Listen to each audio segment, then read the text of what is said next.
దీనిని బట్టి మన నాయకులు తెలుసుకోవాలి. ఇంకొక విషయం అంటే ఇది గత 5 ఏళ్లలోనే కాదు, ఈ మధ్య కాలంలో బాలకృష్ణ గారు కూడా వాడు అని అన్నారు అని చెప్పేసేసి అందరూ గోల చేశారు వాడు అన్నందుకే.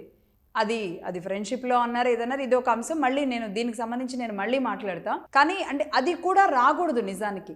అంత గౌరవంగా అంత హుందాగా నిర్వహించగలిగినప్పుడు మాట్లాడుకున్నప్పుడు నిజంగా అసెంబ్లీ పట్ల ఆసక్తి వస్తుంది.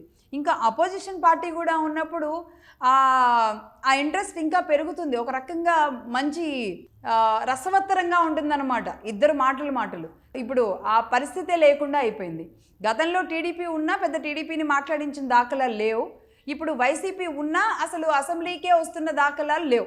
అంటే ఆంధ్రప్రదేశ్ పరిస్థితులు ఎలా ఉంటాయంటే గత చరిత్రలో జరగనివి, రేపు జరుగుతాయో లేదో తెలియనివన్నీ కూడా ప్రెజెంట్ ఆంధ్రప్రదేశ్లోని నాయకుల వ్యవహార శైలిలో జరుగుతూ ఉంటాయి.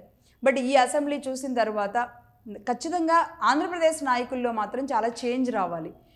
మన బాధ్యత ఏంటి అని గుర్తెరిగి అయితే ముందుకు వెళ్ళాలి.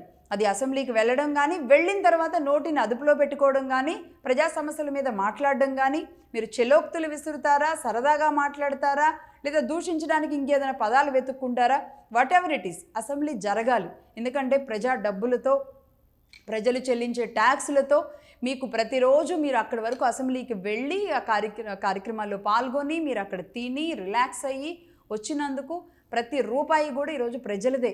దానికి వెళ్ళను అన్నా, వెళ్ళిన తర్వాత నా ఇష్టం వచ్చినట్టు వ్యవహరిస్తాను అన్నా సరైన పద్ధతి అయితే కాదు.